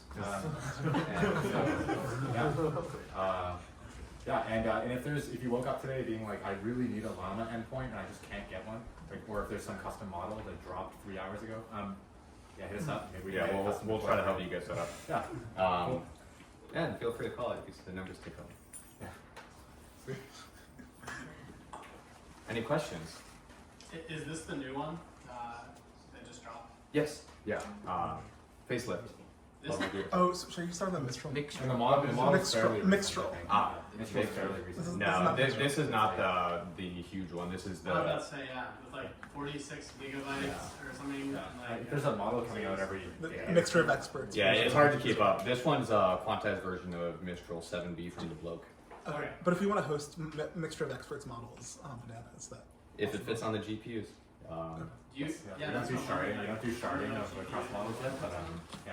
Everyone's trying to get that one up because there's one on Twitter that said like in their company they set it up and the employees could not tell the difference between ChatGPT and that. Mm-hmm. I mean, it'd be a great challenge. It'd be great. That sounds like a fun project too. So it's like there's some way to just a lot of these big ones need sharding, but yeah, happy to chat about it more. I have those weights locally if anybody wants. Oh yeah, sick. Yeah, I got the hookup. Yeah, I got the. All right, sweet. Yeah. Do you have a Python API or like how can someone like deploy it? Like we're just building the code. Could we deploy it with Banana? Yes. So you build it in. Generally, you initialize a project like npm, so there's Banana in it. There's a Banana deploy command as well that pushes it up. It's also integrated to GitHub, so when you push the change to GitHub, we'll redeploy. I could show you a bit about like the API itself is called. We have a Python SDK, but you can also hit it as a post endpoint. Yeah. I think we still have like a couple other languages as well. I don't know if we've ported them over yet. Yeah, we have SDKs in Python, Node, and we have PHP because one of our engineers loves PHP. Yeah. But yeah, your backend ultimately this is just what it looks like. It's like Flask. You load your model, you run your model. You can have as many endpoints as you want, and then we'll horizontally auto scale this for you. And if we train a custom model, is there a way I can host it on your Absolutely. platform? How do I?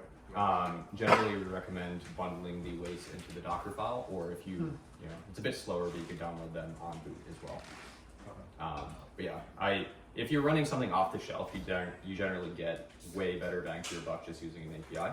But yeah, if you're using a custom model, just bundle it up into a Docker file, push it to us, and we'll run it for you. Okay.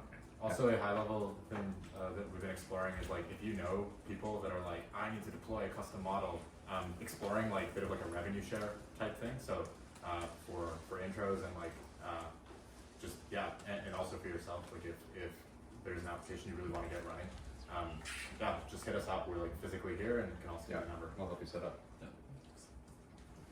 Congrats.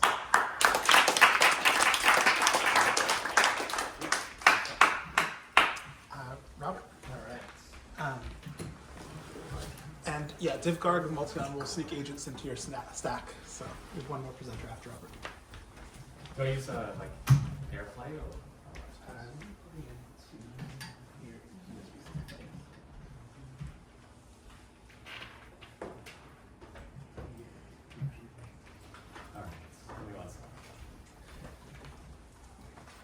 Robert has promised me that we should all be able to use any scale right now. Yeah. So.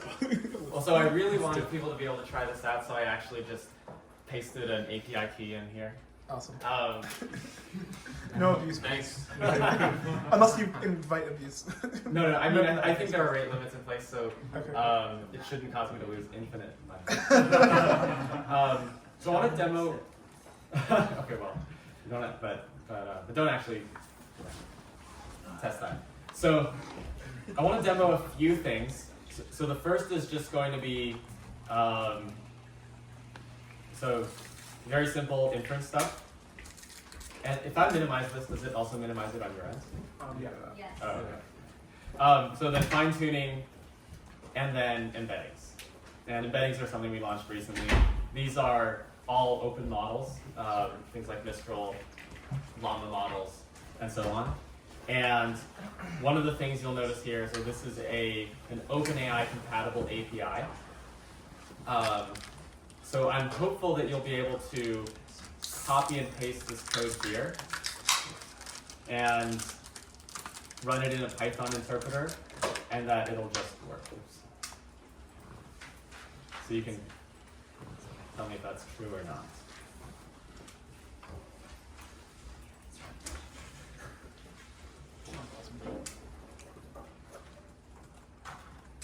Okay, so just running it, just starting a Python interpreter here, copying and pasting it. To show you what's going on here, well, while I run it. Okay, so what I'm asking it to do is to write, I'm querying the Mistral model, so also the 7 billion parameter Mistral model. I'm asking it to write a program to load data from S3 with Ray. So Ray is an open source project that we built, and do some training using PyTorch. We're using the OpenAI client here. So if you're already using OpenAI, it's a drop-in replacement. The things that you're changing here are the URL. You're changing it to point at any scale endpoints. You're going to use a different API key, and you're going to change the model name. So instead of GPT-4 or 3.5, you're using Mistral here. And here it is outputting some code. So this is just the most basic inference endpoint. And if you want to get started and try Mistral, try Code Llama, try Llama models, try Zephyr, these types of models, it should be a drop-in replacement. Did anyone get that working successfully? Okay, maybe not anyone. Like right now? One person. Yeah, just right now. Did anyone try and get it working and not get it working?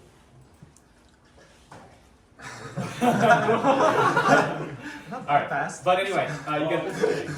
Code faster. Okay, you get the idea. So the second thing I want to show you is the exact same thing but fine-tuning. So again, we're using the OpenAI fine-tuning API with a different URL and API key. We are opening some training data and some validation data in the JSON format. This is if you look at the doc, there's some curl commands to actually fetch these files, and so I can run that. It takes a second to upload the data set, and then it'll return a let's see. It is so. Then I'm going to actually try to kick off fine tuning by running client.finetuning.jobs.create and tell it which model to fine tune. In this case, it's the 7 billion parameter Llama model, but we just launched fine tuning with 70 billion parameter Llama model, so you can fine tune to your heart's content. Now, the last thing I want to demo, so you're all probably familiar with fine tuning, is just, and of course you're all familiar with embeddings. We talked about Weaviate, talked about a number of products here, and I'll say a little bit more about embeddings. But this is just very simple code to using the OpenAI clients. We have a few different documents here, just some strings that we are creating embeddings for. We're just calling client.embeddings.create, and in this case we're using GTE large. So open source embedding model that actually embedding models are actually one area where open source models are neck and neck and are really doing quite well. And we've seen use cases with companies using very large embedding models in some cases. I'll talk about that. So these are the things I wanted to demo that you can try out. You can compute your embeddings, stick them into Weaviate, build your application with Llama Index, debug it with Arise, all of these kinds of things. So a lot of what we're building here is super complementary with all the other products that people are demoing. Okay, I want to share just 2 slides. So I talked about fine-tuning and embeddings, and I want to say just a little bit more about that. So one of the reasons I'm excited about fine-tuning is that we've seen fine-tuning make a huge difference in model quality. So this is a SQL query generation task. We have an English question, and you want to turn that into a SQL query that you can run against some database. So here we have the 7 billion parameter Llama model and GPT-4. The Llama model doesn't work, right? It's like 3% accuracy, and GPT-4 actually works quite well. So this is out of the box, no surprises here, right? GPT-4 is like a far better model. The surprising part is that if you fine-tune the Llama model, the small Llama model, on some SQL query generation, some SQL query data, it actually outperforms GPT-4 on this task. So task-specific performance, but it's something like 1/300th the cost of GPT-4 to actually do this. So this is, as we see companies, prototype with applications with GPT-4, but if they hit some kind of reasonable scale, they often reach the conclusion that they want to use fine-tuned llama models or fine-tuned open models to reduce costs. So one of the reasons we're very excited about fine-tuning. The last thing I want to say about, one of the things I want to say about embedding, say you're building your application, you have all your documents, your emails, your computing embeddings, and you're sticking them into your vector store and running your application. This actually can get quite challenging as you start to have lots and lots of data. So even at the scale of, say I have like a billion embeddings, we've seen people get stuck there and say, hey, how do I actually compute those embeddings and get them into my vector store? And that process can take weeks. It can cost many tens of thousands of dollars. And one fun example we have is that, so our answer to that is Ray. So Ray's an open source project we've been working on for a while. It's actually how we got our start as a company. And for scaling AI workloads. That means inference, training, embedding computations. And to give you a sense of some of the complexities, if you're computing billions and billions of embeddings, you're loading all this data, pulling it, reading these Parquet files or whatever, chunking it, computing, doing inference. There's a mixture of CPU compute and GPU compute. You want to scale these things. Maybe you want to use spot instances because it's cheaper. You want to get this stuff to run in a day instead of weeks, and that's a hard infrastructure challenge. One company using Ray to do this is ByteDance. They use for TikTok. They're just throwing tons of documents and videos and images, and they want to compute embeddings for all of these things. They have multimodal models that are doing these embedding computations, and these embeddings, the embedding model they're using is actually a really large, compared with most embedding models. It's like a 10 gigabyte or 10 billion parameter model, and it's like a really expensive, really computationally intensive workload. And without using Ray, they just didn't have a way to do this. So if you are building a vector store, there's a natural, we're very focused on the compute side of things. There's a natural kind of interface there. The last thing I want to say is that we got our start with building open source tools. We're big fans, I know Jeremy is as well, of the open source ecosystem, and we think that we often talk about open source models like Llama and Mistral, but if you think about what it takes to do AI, there's many layers to the stack. Of course, you need your GPUs or hardware, other accelerators. There's the cluster management and distributed scheduling, orchestration layer of the stack. Around the models, you often have these inference servers. People are familiar with TGI, TensorRT LLM, VLLM, things like that.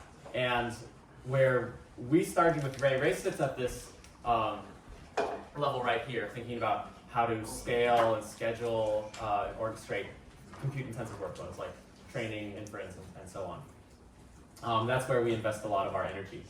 More recently, we've been investing a lot in VLLM, which is a open source inference engine. It's super powerful. It's actually one of the best in terms of throughput, cost efficiency, and we've been contributing things there like speculative decoding. It has a lot of important techniques like patient attention and continuous batching and so on, which are just critical for improving LLM latency and throughput. So that's an area we invest a lot as a company. And we haven't been building any of our own models yet, but we do host them, and we do add functionality around some of these models. So one of the things we are hopefully releasing in the near future are things like function calling and JSON mode for open models. So that's been a gap in the open source ecosystem, so something we're pretty excited about there. And we don't do anything on the hardware side of things right now. So that's my presentation.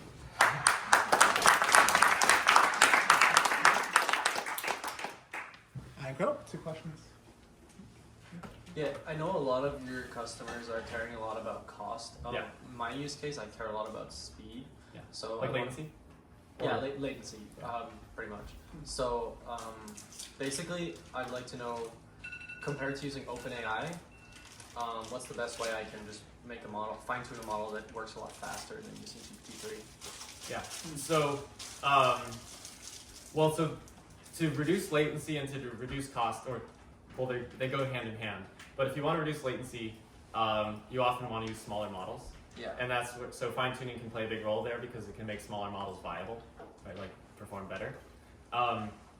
And on top of that, so we found the things that matter a lot for latency are first and foremost just the hardware, right? It's like H100s are going to be faster than A100s.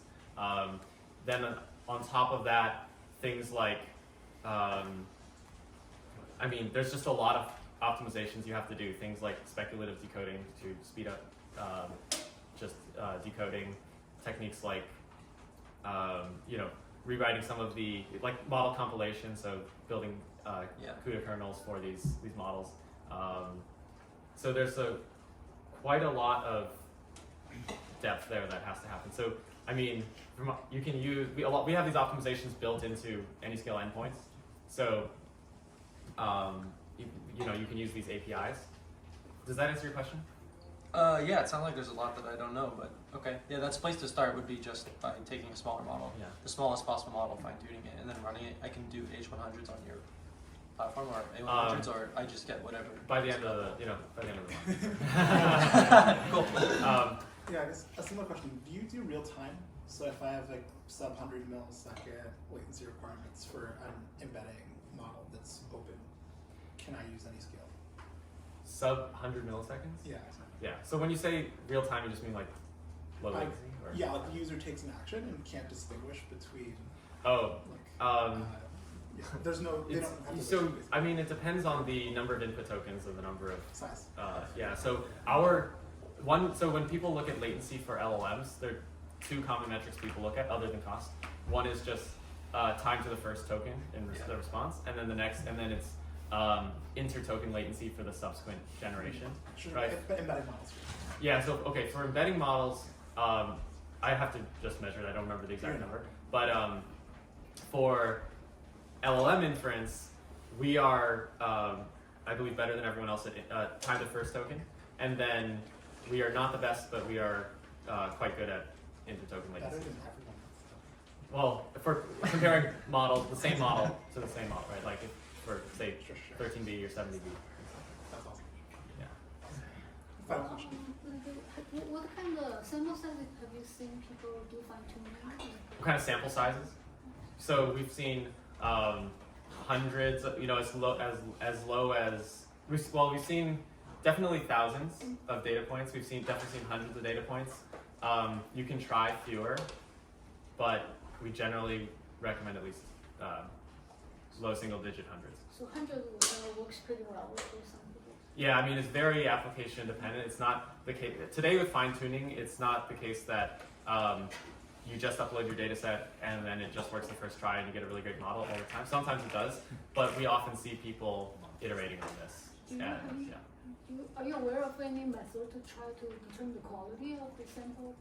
Yeah, so before you do all of this, actually with fine tuning, we generally recommend that people invest upfront in like the eval side of things. And this is where it involves your domain expertise for your specific problem, because you can fine tune the model and then you have to figure out, okay, like, is it better or not? And that's, and so you very quickly have to start investing in evaluations for your specific problem. I mean, we recommend you, first of all, label some data points yourself, like curate some 10 high quality data points and do some of this by hand.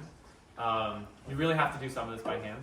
And then there are more techniques around trying to auto-generate like reference answers. If it's, say, a Q&A type thing, you can ask GPT-4 to take some section of your documentation and like generate a question that is answered by that, thing. There's a lot of tricks that people do, but you do have to invest a bit upfront in evaluation.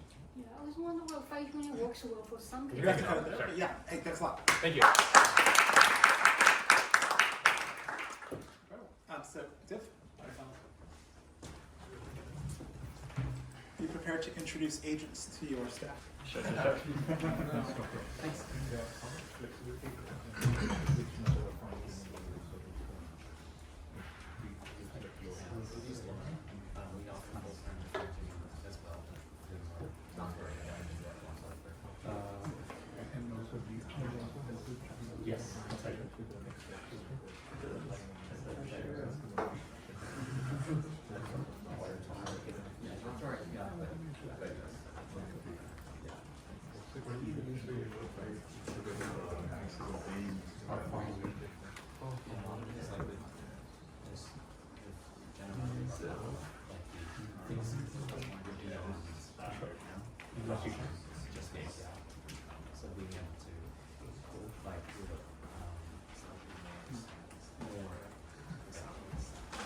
try and start a new slide.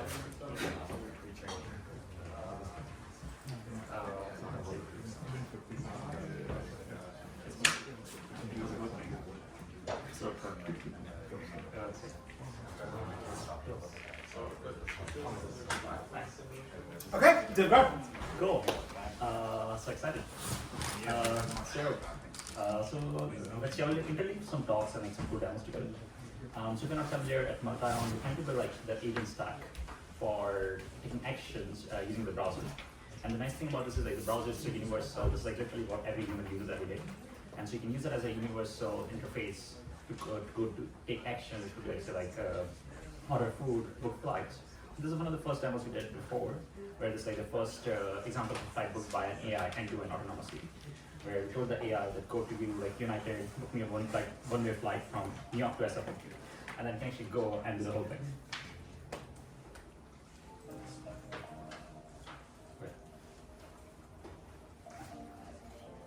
And here the agent is running real time.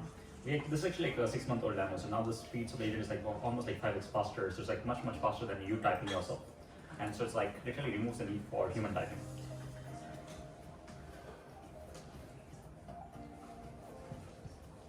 And then it's autonomously like navigating the interface. It can like recognize everything that's happening, so it knows where the continue button is. It can put my info. It has access to like everything that's already saved in my account. It has access to my like frequent flight numbers, my credit card details, stuff like that. And it can actually go and like ask me things too. So I can like indicate like I like maybe like window seats. I prefer economy, and then like it can like decide on the behalf like what to do for me, but it can also ask me questions. So if it's confused or it's like okay, like I want more human clarification, it can come to me and it's like oh like yeah I found this couple of options, which one do you want?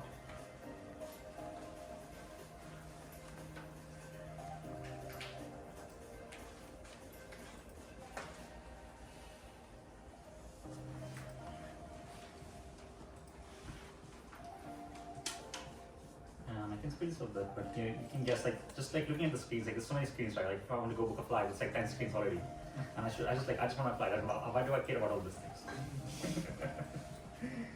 Like and then like you can go all the way end to end and like actually buy it. So it has purchasing power in this case. And the next thing we're trying to do is like sort of bring this experience more on different devices. So we want to be very device agnostic. So we have launched an API where the API will spin up a headless browser in the cloud, and then the agent will go and do this whole thing automatically in the cloud, and then like send the results back. So I can just like talk to the agent from like any sort of device and be like, okay, like yeah, I wanted to go and book me a flight, and that will be powered by an API that can go and actually do that. And so for the hackathon, we'll be like making that API available.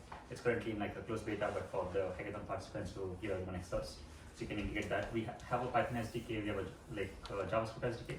You can also do like raw curl calls, and it's supported on different devices. So if you want to use this for like iOS or something, that also works. So that's one cool thing. Any questions here? Okay.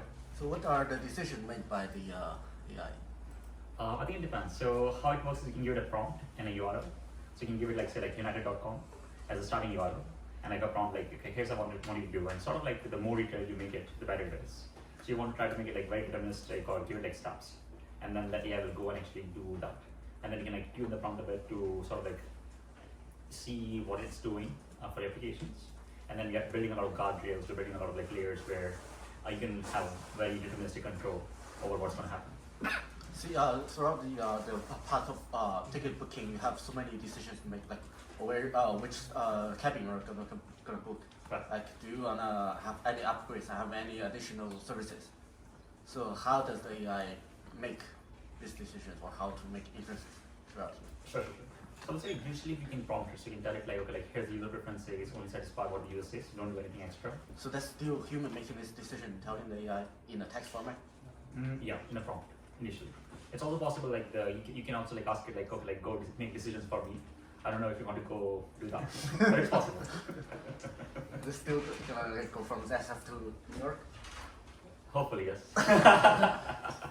So I guess within a tech stack, do you see advantages being opening up options that don't exist, or does multi-on replace existing tech functionality? Right. So I would say, yeah, so the easiest way to think of this is like sort of like no code automation. Like a lot of people try to like currently use Playwright or Puppeteer, Selenium kind of stuff. You could go and build your automation themselves. They're very brittle, they don't do nice.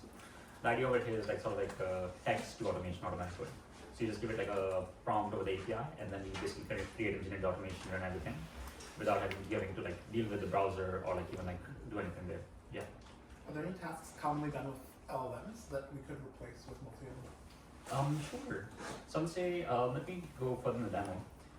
So this is like, for example, this is like an interesting thing where like we can have our AI go and take knowledge exams. So we actually had Meltdown go and like pass the online California driving test. So this is like a driving test everyone has to take. Now you have the option to take it from home. This is actually very monitored. So like the DMV is watching you on like webcam, they're screen recording you, and they also make you download a Chrome extension so that you don't do anything, you don't hijack or something. We were still able to like beat the system in a sense and like pass the driving test. But it just sort of like shows the power of what agents can enable, where like you can actually go and like start doing real world things. And then sort of like if you think about like LLMs can go and like obviously like unsure this, right? But like they can actually like autonomously do it.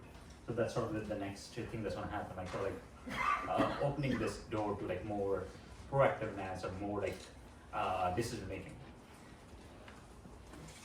Okay, I will probably skip this. Let me go to some demos. So this is the first demo that I can spend. Let's. Oh, this is working. Okay. So I didn't get too much time to set it up, but hopefully it will work.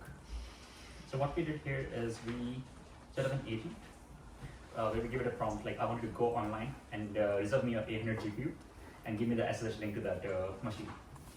And here, this when you like use our SDK, you can create a command that will take you to like our like a platform. And you can go generate an API key. Once you have the API key, you can paste it, and that particular agent will start working. And here you can see the prompt. So you told it like you are an expert AI agent whose job is to go and find GPUs from this service called Hyperstack. And we have given it a bunch of examples, sort of like a bunch of instructions. You could also like make it more detailed, give it examples, stuff like that.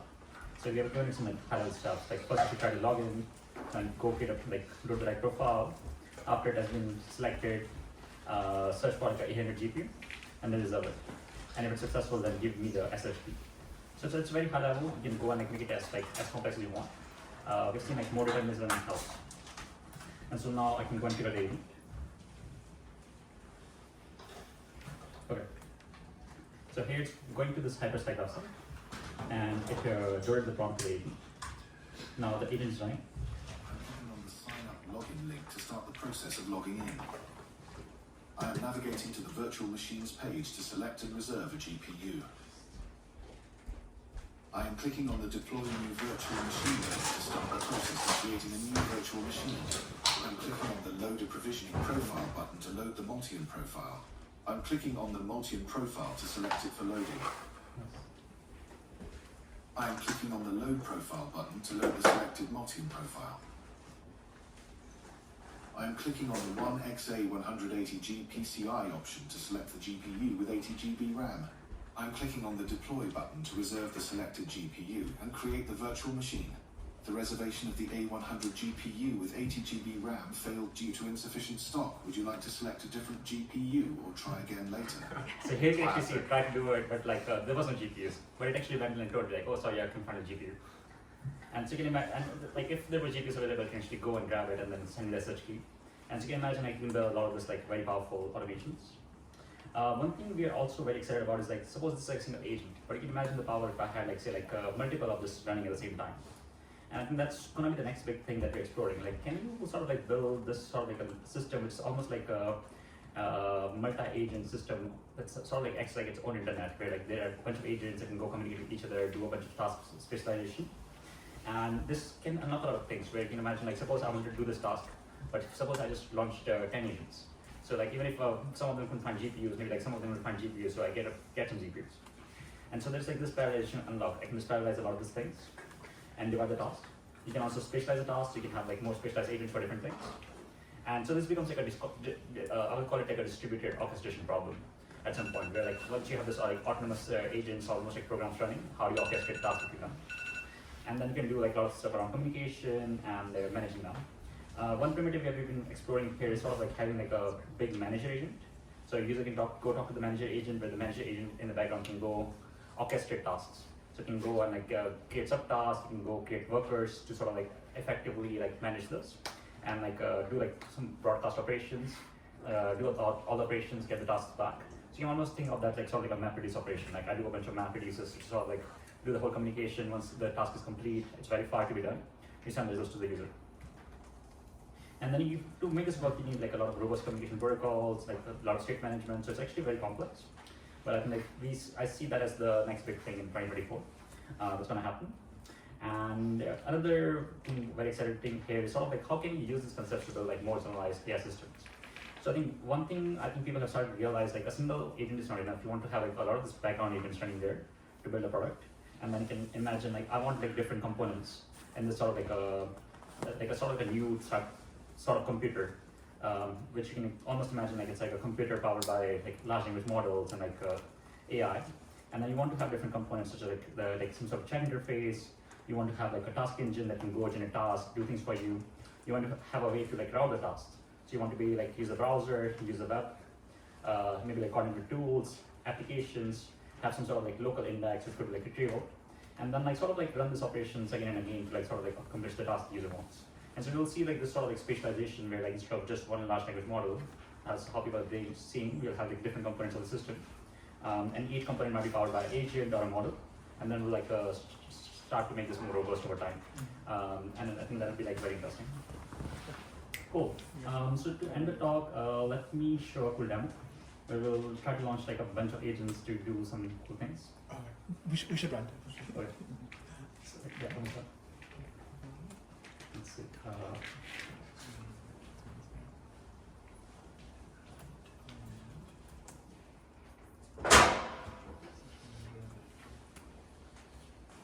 Okay. Hopefully this works. So what we're doing is like here we have like created an agent. We've told it like if you want to go and make a post on like LinkedIn, Twitter, and Facebook, promoting my like new AI product. So here like the manager agent decided to create these 3 worker agents. So one is like going to LinkedIn, one is going to Twitter, one is going to Facebook. And let's yeah, sorry, the token is not there. But then what will happen is like each of these agents you can go and do the task, and then you coordinate them. And so I think that's gonna be very exciting. And if you're interested in this sort of like agentic stuff and like how do you evolve them, we are hiring. So feel free to reach out.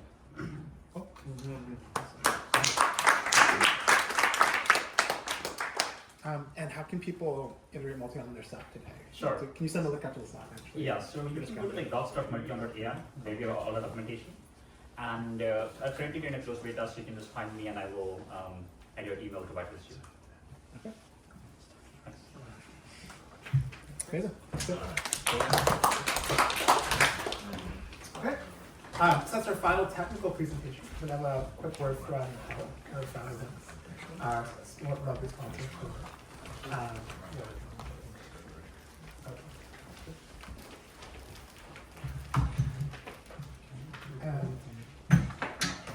And it should just be 5-minute presentation, and then we'll get to building. So give us one more.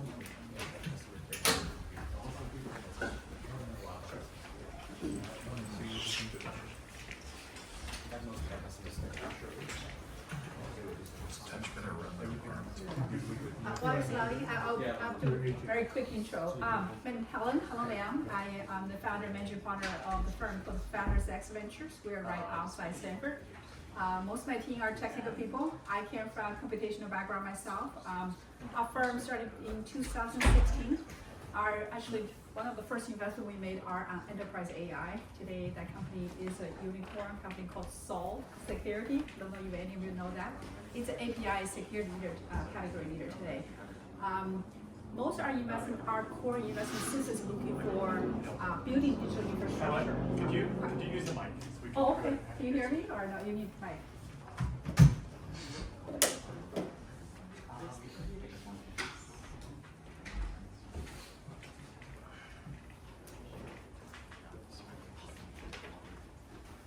I don't think I need a mic. Do I need a mic? I think we should use it.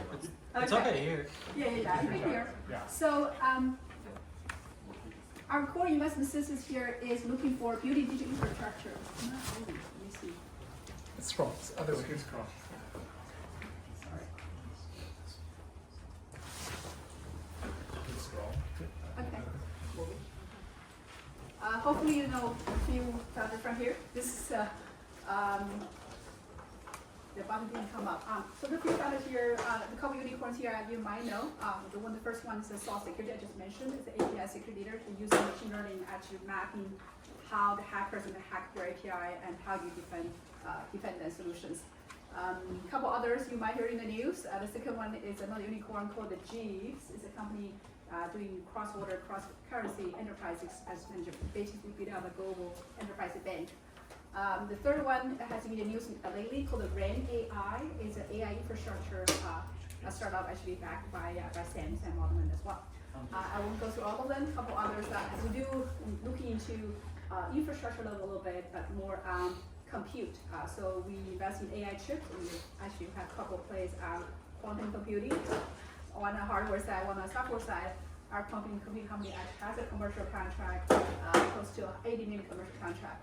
We look into AI infrastructure across the board. So look into banking, finance, healthcare, logistics, insurance, and all that. So a couple of companies you see here are into actually space tech, and a couple of them are in biopharma, but I see data play.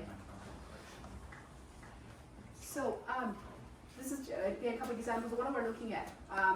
Simply, we're looking today. A lot of the companies we're looking at are in enterprise automation play, in security, data security, in hedge fund trading. A lot of workflow automation we're looking at, including a couple of examples like healthcare system. We look at a lot of automation for how the hospital run operation, including getting paid, revenue generation, insurance claim automation. Then a lot of big area on AI Copilot. I see a lot of the presentation today. The LLM optimization as will help. We have a couple of positions there. One company you might heard is called Hudson Labs, previously called Bedrock AI. It's one of the companies getting noted for a challenger Bloomberg GPT. I believe they have 65 times more data trained on their model compared to Bloomberg GPT. They're working with a lot of Wall Street hedge funds to back their, basically they try to identify any red flags early rather than analysts have to score through hundreds of pages of SEC filing. Then when you need to point to one paragraph, two paragraphs, you need to pay attention to. That's what I do. A couple other companies, 1910 Genetics, actually is also backed by Sam Altman. This is a company we were one of the lead seed investor. Today they're going to work with actually Microsoft, maybe in the news pretty soon. A large partnership there to more of biopharma infrastructure play, it's a data play. Collabora is another one, our portfolio company looking for ultimate AI Copilot for biotech R&D starting from. And we'll go through all of them. Leading Labs, another one in energy space on automated trading. Intra is in the healthcare space. This is a couple of them in the news. One is Hudson Lab, the other is Jericho Securities on the security side. So what are we looking at, right? This is hopefully give you some ideas as a from investor point of view. We're looking for a company really has the mode, what we call GenAI mode. Where's the mode come from? A big part of that, when we look at all the models out there, right? So that takes the founder has to be special. That means you see a big problem, which is not so obvious, but you have a unique industry insight on how to approach and solve that problem. In the meantime, you will have to have something unique. Advantage in terms of data that comes from how you access the data or how do you generate the data. Quite often, if you are often working on applications, we'll ask you, do you have a data trap in your model or in your product feature, or you have a larger partnership to have access to that data no one else has, right? So that is part of your key mode. The others will be also typical venture. When we look at it, it's a race, right? It's a speed and scale. So it's how fast you get to the product market fit. Typically, we're looking at 12, 18 months you get there. How fast you go to scale. That means in terms of revenue, about ARR, 5 million to 10 million within 3 years. That's typical, the threshold we use to when we look at early stage company. We most likely invest really early. We like to write the first VC check. We like the lead seed round and co-lead A round. So our sweet spot from 1 million to 5 million, but we also do deals around 20 million to 50 million, highly selectively as well. I think that's what I have, and happy to take questions if you have time. Happy to connect.